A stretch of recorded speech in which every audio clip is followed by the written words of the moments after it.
Salut les amis, j'espère que vous allez bien. On est parti pour la vidéo du jour. Avant de débuter, les amis, n'hésitez pas à me rejoindre sur ma chaîne Robinho, qui est ma chaîne globale, où on discute évidemment de tout ce qui se passe sur la planète football. Donc si vous voulez des informations sur d'autres équipes que le Real Madrid, si vous voulez des vidéos quotidiennes, n'hésitez pas à me rejoindre sur la chaîne Robinho. Nous, on va démarrer aujourd'hui, les amis, avec les deux unes des quotidiens madrilènes, le quotidien Marca et le quotidien AS. D'ailleurs, les deux quotidiens font leur une avec une photo de Fede Valverde qui a été buteur hier. On aura d'ailleurs des stats très intéressantes sur l'importance de Fede Valverde, hein, qui est grandissante déjà depuis quelques semaines.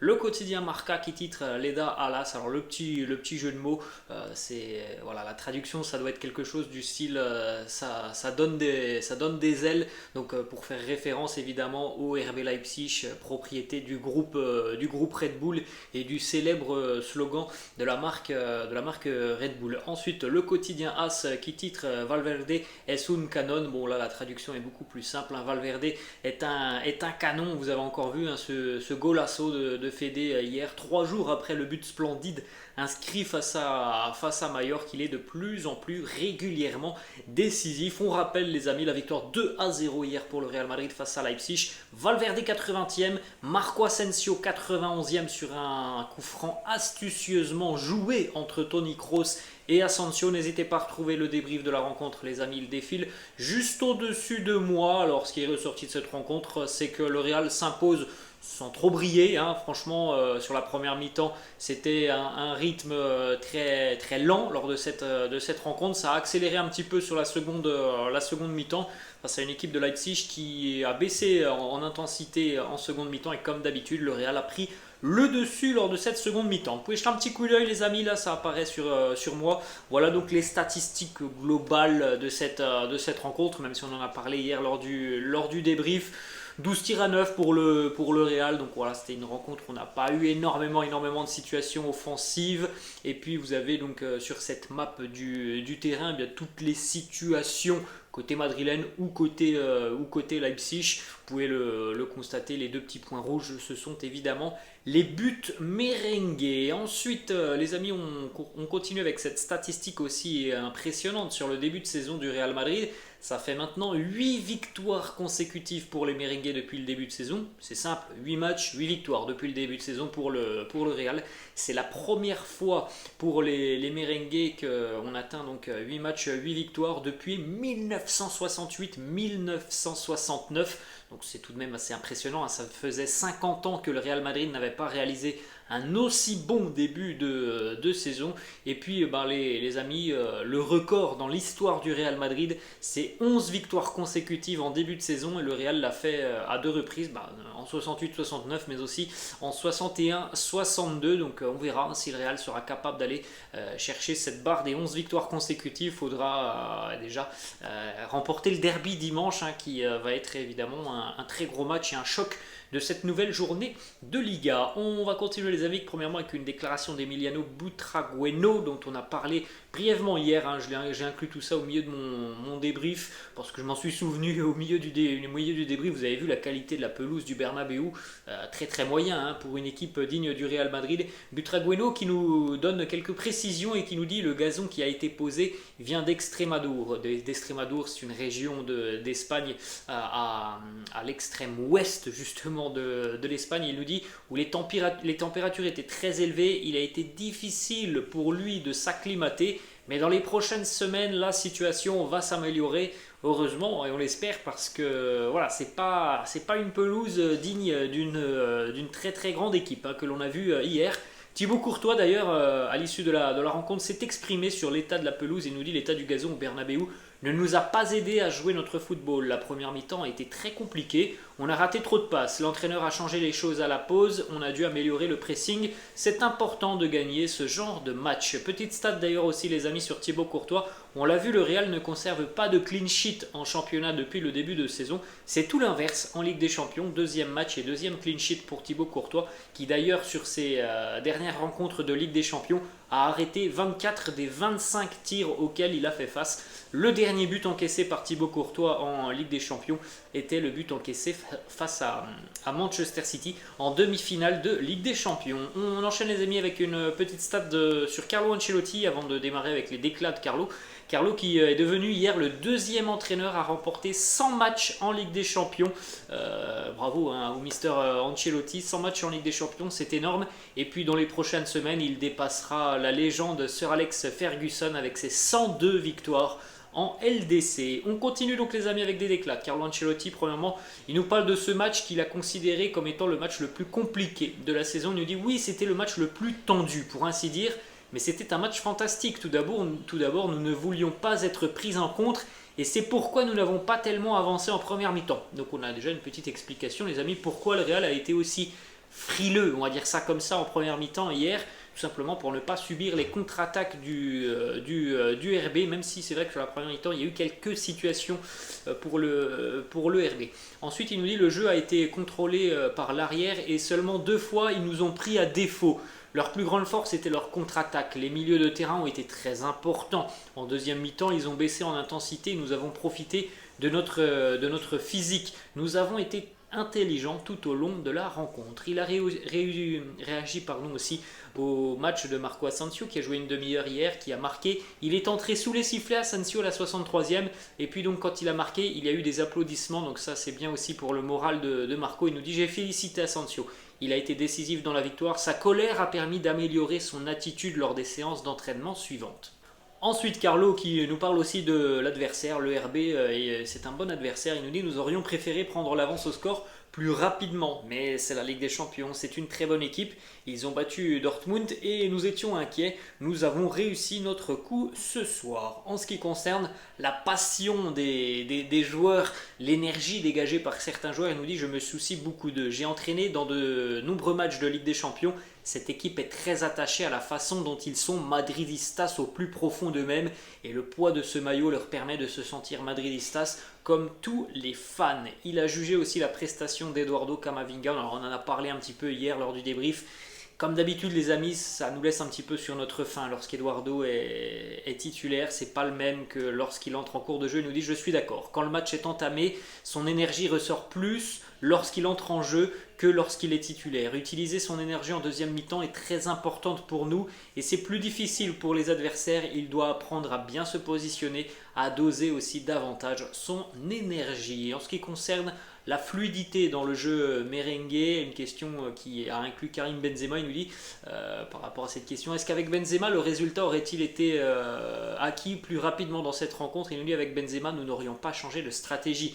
Certaines combinaisons auraient mieux fonctionné avec lui sur le terrain, mais je suis sûr que cela n'aurait pas changé la stratégie globale. On ne va pas prendre de risques avec lui, ça dépendra de comment il est. Il a annoncé très clairement que voilà, si Karim participe à des entraînements d'ici à la fin de semaine, il pourra peut-être jouer le derby. S'il ne s'entraîne pas, il n'y aura aucun risque qui sera pris, il ne jouera pas ce derby face à l'Atlético dimanche. Ensuite, la maturité d'Aurélien Tchouaméni nous dit qu'il est très intelligent, il a une grande qualité, il se positionne bien, il doit améliorer certainement son jeu avec le ballon, mais il est très intelligent et a fait d'excellents débuts avec Madrid. Il veut apprendre, il pose beaucoup de questions et c'est pour cela qu'il va vite progresser. Une dernière déclat de Carlo sur Fede Valverde, sa polyvalence. Il me dit ce qui me semblait étrange, c'est qu'il n'ait marqué qu'un seul but la saison dernière. Je lui ai dit que s'il ne marquait pas plus de 10 buts cette saison, je devrais déchirer ma licence d'entraîneur. Il a une sacrée frappe, il a encore marqué avec son pied gauche, il est très confiant dans toutes ses facettes, il est très intelligent, il lit bien la situation et il faut s'attendre à ce qu'il devienne le meilleur du monde à son poste. Reste à savoir maintenant les amis quel est le poste de Fede Valverde et on sait que Carlo aime beaucoup l'utiliser maintenant en tant qu'ailier, même si on sait très bien que ce n'est pas forcément le poste préférentiel de Fede Valverde. On va continuer les amis avec les stats globales de Tchouaméni sur cette rencontre. 75 ballons touchés, 92% de passes réussies, 5 sur 6 en ce qui concerne les longs ballons, 2 sur 3 en ce qui concerne les dribbles, 11 ballons récupérés, 5 duels gagnés, 2 interceptions, 2 tacles.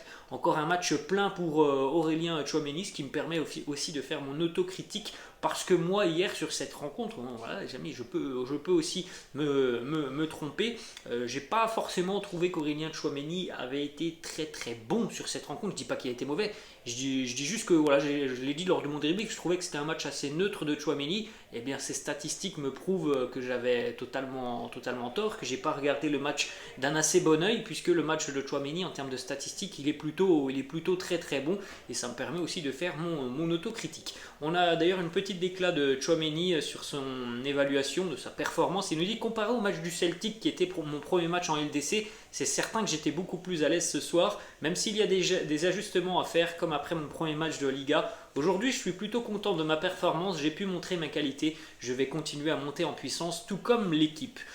Il nous a parlé de cette rencontre, de l'adversaire, il nous dit: ça n'a pas été un match simple, c'est la Champions League, toutes les équipes qui viennent ici ont à cœur de faire un bon match, nous comme d'habitude, on sait faire le dos rond quand il faut, et donner un coup d'accélérateur quand il le faut aussi. Ça s'est encore vu aujourd'hui, à la fin on repart avec la victoire, et pas de but encaissé, on est tous très satisfaits. Dernier déclat de Tchouaméni sur le début de saison idyllique du Real Madrid, 8 victoires, il nous dit: quand on porte ce maillot, on se doit de tout donner, peu importe les circonstances du match. Aujourd'hui ça s'est vu avec le soutien de nos supporters, on est en quelque sorte transcendé. Vous avez pu voir que même à la fin, on continuait à tout donner. C'est ce qui nous permet de gagner des matchs.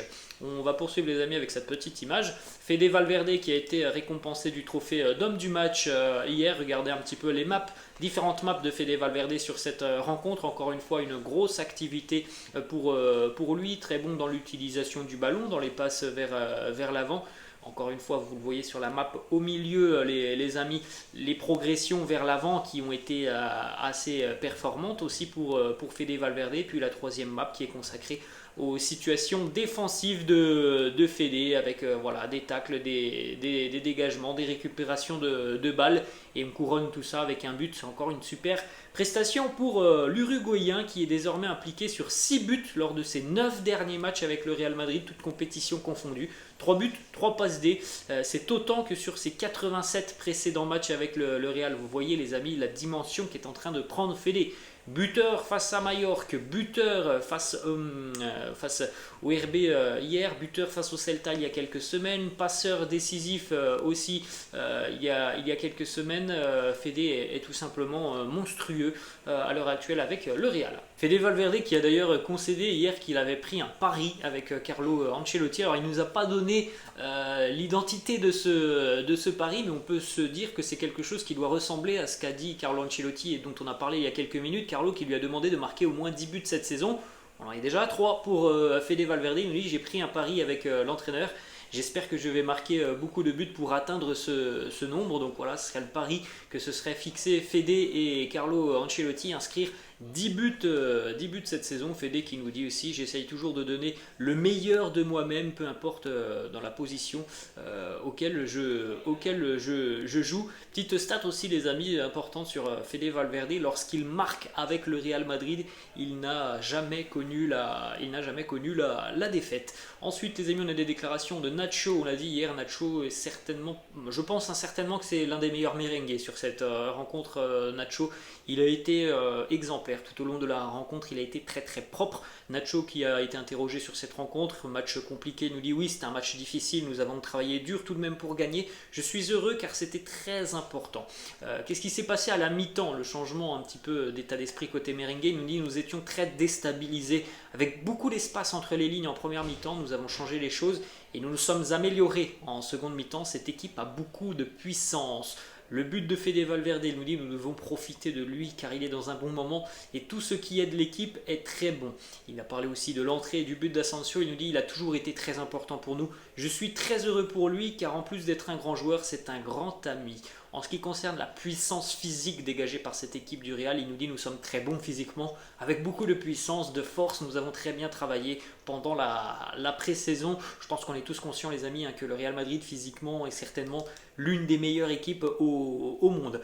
Et puis un petit mot évidemment sur le derby qui approche ce week-end face à l'Atlético. Il nous dit: gagner aujourd'hui face au RB était très important pour se mettre en confiance avant ce match important en Liga. On va continuer les amis avec les stats de Vinicius sur cette rencontre. 50 ballons touchés, 1 tir, 2 passes clés, une grosse occasion créée, 4 dribbles réussis, une passe décisive. Encore une fois les amis, c'est du bon Vinicius. Encore une fois, on va dire toujours les mêmes choses les amis, mais il y a des déchets chez Vinicius, mais ça les amis, ça ne changera pas. Hein. Vinicius, il ne peut pas faire un match où il va réussir 10 dribbles sur les 11 qu'il va tenter. C'est pas comme ça que marche le football. Ça n'arrive à personne, ce genre de choses.